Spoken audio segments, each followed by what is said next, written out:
Hello everyone, this is Amit Pawar from power with in psychology. और आज हम लोग एक अहम मुद्दे पर बातचीत करने वाले हैं। वो स्टूडेंट्स जो साइकोलॉजी में हिंदी मीडियम से करियर बनाना चाहते हैं, उनको फील्ड में किस तरीके के फ़ायदे या अपॉर्चुनिटीज़ या फिर किस तरीके के नुकसान या चैलेंजेस देखने को मिलते हैं। तो आज का पूरा वीडियो इसी चीज़ के अराउंड होगा, जिसमें हम लोग जर्नी ट्रेस करने की कोशिश करेंगे बैचलर से, मास्टर्स से, एमफिल से, पीएचडी से और उसके बाद में जॉब वाले सेगमेंट में, और फिर हम लोग बातचीत करेंगे सैलरी वाले एस्पेक्ट्स की। तो अगर ये टॉपिक आपको इंटरेस्ट देती है या एक ऐसे स्टूडेंट हैं जो साइकोलॉजी में हिंदी मीडियम से अपना करियर बना रही हैं, तो मैं चाहूँगा कि ये वीडियो आप पूरी देखें ताकि आपको क्लैरिटी मिले कि किस तरीके के चैलेंजेस आपको मिल सकते हैं और कैसे उन चैलेंजेस को कम किया जा सकता है। तो हम इस चीज़ को स्टेप बाय स्टेप देखते हैं और सबसे पहले जानने का प्रयास करते हैं कि जब भी हम लोग साइकोलॉजी की बातचीत करते हैं तो जो डिग्रीज हम देखते हैं उसमें हम लोगों के पास में बैचलर्स, बीए, बीएससी वाला ऑप्शन हो गया, मास्टर्स, एमए, एमएससी वाला ऑप्शन हो गया, उसके बाद में एमफिल एंड देन पीएचडी। इसके साथ में कुछ एडिशनल डिप्लोमास जो आपके बैचलर्स के बाद जो डिप्लोमा करे जाते हैं, मास्टर्स के बाद जो डिप्लोमा करे जाते हैं फील्ड में। एक तो इन सभी लेवल्स पे हम लोग बातचीत करेंगे। दूसरा, जो एंट्रेंस एग्जाम्स यानी कि बैचलर्स लेवल पे कोई एंट्रेंस एग्जाम नहीं है, मास्टर्स लेवल पर सीयूईटी या अदर एग्जाम्स, और एमफिल लेवल पर आपका एमफिल क्लिनिकल साइकोलॉजी और पीएचडी इन साइकोलॉजी का एंट्रेंस एग्जाम्स। तो सबसे पहला और अहम चैलेंज जो स्टूडेंट्स फेस करते हैं वो है लैक ऑफ रिसोर्सेज। अगर आप हिंदी मीडियम से जो बच्चे साइकोलॉजी कर रहे हैं या जिन्होंने अपनी मास्टर्स कर ली है साइकोलॉजी में, आप एक बार उनसे बातचीत करके देखिएगा और सभी स्टूडेंट्स एक कॉमन चैलेंज फेस करते हैं कि अब बुक्स कौन सी ले, क्योंकि ज़्यादातर बुक्स जो ए.के. सिंह साहब की है प्लस और एडिशनल बुक्स जो आपको मिल जाती हैं वो सब ज़्यादातर थ्योरेटिकल एस्पेक्ट्स की बातचीत करती है। यानी कि बैचलर्स में जो टॉपिक्स पढ़ाए जाते हैं उनमें वो मदद कर सकते हैं, लेकिन मास्टर्स के जो टॉपिक्स होते हैं उन मास्टर्स के टॉपिक्स में वो किताबें पूरी तरह से मदद नहीं कर पाती हैं। तीसरी चीज़ है कि जब आप एंट्रेंस एग्जाम्स की प्रिपरेशन करते हैं तो टेस्ट सीरीज कहाँ से ले प्रिपेयर करने के लिए, कोचिंग सर्विसेज कहाँ से ले मदद लेने के लिए, और कोई अगली जो चैलेंज है, कोई भी गाइड करने के लिए ऐसा व्यक्ति नहीं मिलता जिसको फील्ड की काफ़ी अच्छी जानकारी हो। तो ये कुछ समस्याएं हैं, जो समस्याएं हमने ओवर अ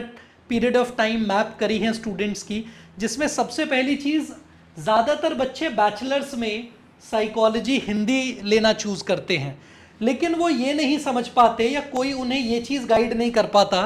कि आप बैचलर्स में ले लीजिए साइकोलॉजी, लेकिन आगे आने वाले जो फील्ड्स है जैसे मास्टर्स इन साइकोलॉजी, आपको हिंदी में तो मिल जाती है मास्टर्स, लेकिन जिस तरीके के एडवांस लेवल टॉपिक्स आपके कराए जाते हैं उन टॉपिक्स के लिए बुक या कंटेंट नहीं मिलता। अगली चीज, मास्टर्स में साइकोलॉजी को हिंदी में कराया तो जाता है,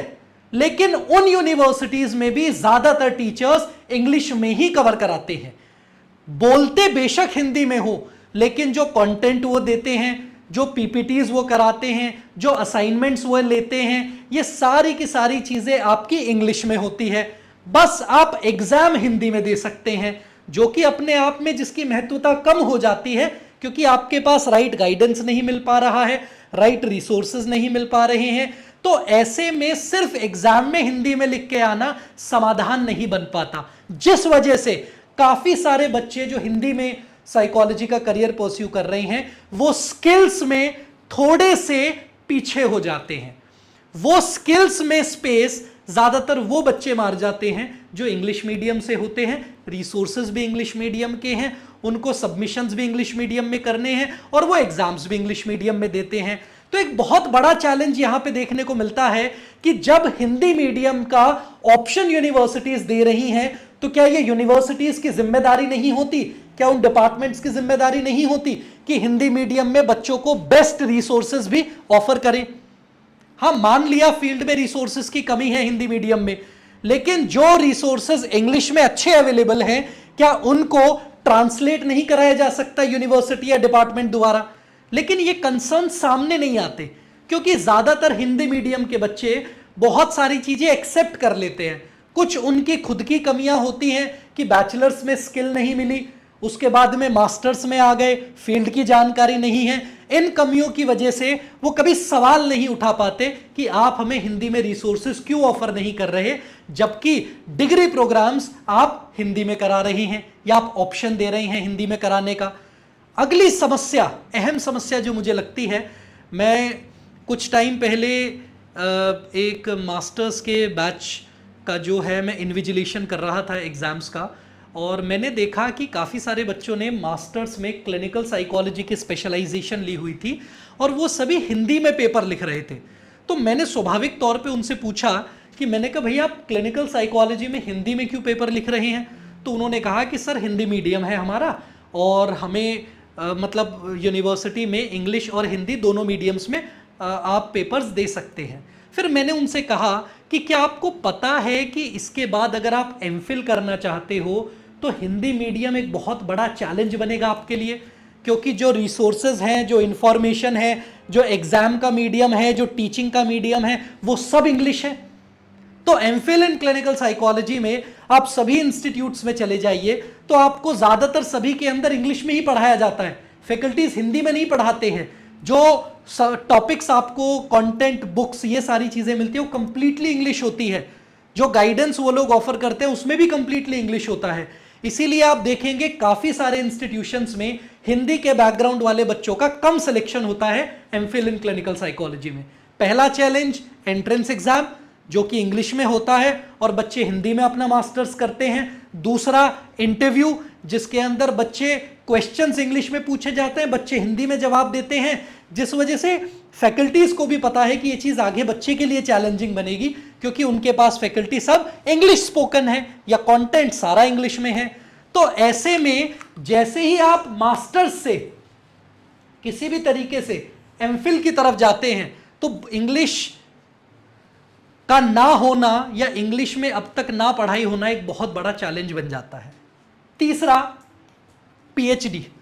जब भी हम लोग हायर एजुकेशन की बातचीत करते हैं वो कुछ इंस्टीट्यूशंस जिनका ओरिजिन ही पूरा हिंदी का है उनकी बात नहीं कर रहा मैं, वो आज भी पीएचडी भी, मास्टर्स भी, बैचलर्स भी काफ़ी अच्छे से हिंदी में प्रोवाइड करते हैं। रिसोर्सेज में वो भी नहीं कर पाते, लेकिन जो सुपरवाइज़र, जो फैकल्टी होती है वो बहुत सपोर्ट एक्सटेंड कर देती है, मैं उसको डिनाई नहीं कर रहा। लेकिन मेजॉरिटी ऑफ यूनिवर्सिटीज़ जो हिंदी में ज़रूर लेती है बच्चे को, लेकिन वो ना तो सुपरवाइज़र दे पाती है जो हिंदी मीडियम से होता है, ना वो रिसोर्सेज दे पाती है हिंदी मीडियम से, ना वो एग्ज़ाम की परमिशन दे पाते हैं हिंदी मीडियम से। परमिशन तो इस तरीके की है कि मना तो कर ही नहीं सकते वो, क्योंकि यूनिवर्सिटी की तरफ से ऑफिशियल गाइडलाइंस होती है, लेकिन हिंदी में जो बच्चा लिखता है उसको डीमोटिवेट किया जाता है कि आप धीरे धीरे इंग्लिश में स्विच करो, क्योंकि हिंदी में चेक कौन करेगा, समझ नहीं आएगा फैकल्टी को। तो ऐसे में जो बच्चे पीएचडी करते हैं और टॉप यूनिवर्सिटी से पीएचडी करना चाहते हैं वहां पे इंग्लिश लैंग्वेज का ना होना एक बैरियर बन जाता है। ये हमारे फील्ड की एक बहुत बड़ी समस्या है, जिस समस्या का निवारण केवल हम लोग आपस में करना शुरू कर सकते हैं। इंस्टीट्यूट फैकल्टी लेवल पे भी हम लोगों को प्रयास करना चाहिए, लेकिन जिस लेवल पे हम कर सकते हैं एटलीस्ट वहां से स्टार्ट कर सके। तो जब आप मास्टर्स से हायर एजुकेशन की तरफ जाते हैं, आप अभी पीएचडी का देख लीजिए, इस बार जो पीएचडी का 2023 में कॉमन यूनिवर्सिटी एंट्रेंस टेस्ट जो पीएचडी के लिए किया जा रहा है, जिसमें 4 पार्टिसिपेटिंग यूनिवर्सिटीज, आपकी दिल्ली यूनिवर्सिटी, बनारस हिंदू यूनिवर्सिटी, आपका जवाहरलाल नेहरू यूनिवर्सिटी, बाबा साहेब भीमराव अंबेडकर यूनिवर्सिटी, ये चारों यूनिवर्सिटी का एक सिंगल एग्जाम एनटीए कंडक्ट करा रहा है और इस एग्जाम का medium only English. MPhil in clinical psychology exam का मीडियम ओनली इंग्लिश। तो ऐसे में जिन बच्चों ने एमए एमएससी में क्लिनिकल साइकोलॉजी में स्पेशलाइजेशन हिंदी में करी, जिन्होंने मास्टर्स अपनी हिंदी में करी, जिनका बैकग्राउंड ही बैचलर्स और मास्टर्स का हिंदी में है, वो एमफिल और पीएचडी के एग्जाम में किस तरीके से बेटर परफॉर्म कर पाएंगे। तो इसीलिए मेरी हमेशा बच्चों से रिक्वेस्ट रहती है कि जो स्ट्रक्चरल चैलेंजेस हैं उन चैलेंजेस को आप वैसा ही रहने दें, यानी कि यूनिवर्सिटी डिपार्टमेंट उस पर जो आप कर सकते हो करो, अदरवाइज उस पर ज़्यादा एनर्जी मत लगाओ। अगर आप बैचलर्स में हो और आप गारंटी हो कि साइकोलॉजी में ही आप रहना चाहते हो, उसी में करियर बनाना चाहते हो, तो मैं आप लोगों को ये रिक्वेस्ट करना चाहूँगा, ये रिकमेंड करना चाहूँगा अपनी तरफ से कि थोड़ा थोड़ा इंग्लिश के कंटेंट की पकड़ बनाना शुरू कर दें, क्योंकि ये चेंजेस की एमफिल और पीएचडी में इंग्लिश है, इसके लिए लंबा समय लग जाएगा कि इसमें हिंदी भी होनी चाहिए। बहस मुद्दे के लिए ये चीज़ें इमीडिएट और सडन लगती हैं, जब प्रोसेस होता है तो बहुत लंबा चलता है। ऐसे में सबसे बढ़िया चीज़ है कि जब आप अपना बैचलर्स कर रही हैं तो उसी टाइम पे आप कोशिश करिए कि आप लोग धीरे धीरे इंग्लिश के कंटेंट की तरफ स्विच करना शुरू करें, चीज़ों को ट्रांसलेट करके पढ़ना शुरू करें, जो इंग्लिश में मेजर शब्द हैं उन शब्दों पे पकड़ बनाएं, ताकि आगे जाके आप जब एमफिल और पीएचडी का एग्ज़ाम देने लगें तो आपके पास में ऑप्शन रहे कि आपको क्वेश्चन समझ आ रही हैं।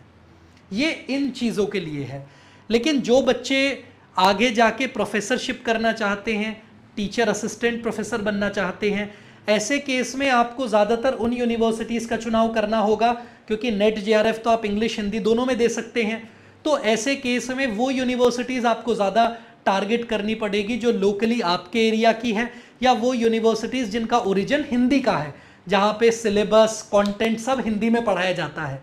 तो ऐसे में वो बच्चे जो हिंदी में अपना बैचलर्स मास्टर्स करते हैं, आगे जाके नेट जेआरएफ हिंदी में करते हैं, ये मेरी उनसे अपील है कि आप लोग धीरे धीरे जब डिपार्टमेंट्स में पढ़ाना शुरू करें और जब हिंदी मीडियम के बच्चों से आप डील करें तो उनको एम्पैथी के साथ, सपोर्ट के साथ और ज़्यादा से ज़्यादा एक्स्ट्रा टाइम देके उनकी मदद करिए, क्योंकि आप लोग ही सबसे बढ़िया समाधान हो सकते हो उन बच्चों के लिए जो संघर्ष अब झेलेंगे, क्योंकि आप झेल चुके हो तो आपको बेटर अंडरस्टैंडिंग है कि इन चीज़ों से कैसे डील करना चाहिए। बाकी जो क्लिनिकल साइकोलॉजी में करियर बनाना चाहते हैं, मैं उन लोगों को ज़रूर कहना चाहूँगा कि आप धीरे धीरे इंग्लिश की पकड़ बनाना शुरू करें। क्लिनिकल साइकोलॉजी के फील्ड में एग्ज़ाम्स देना, इंटरव्यू देना, पूरा का पूरा जो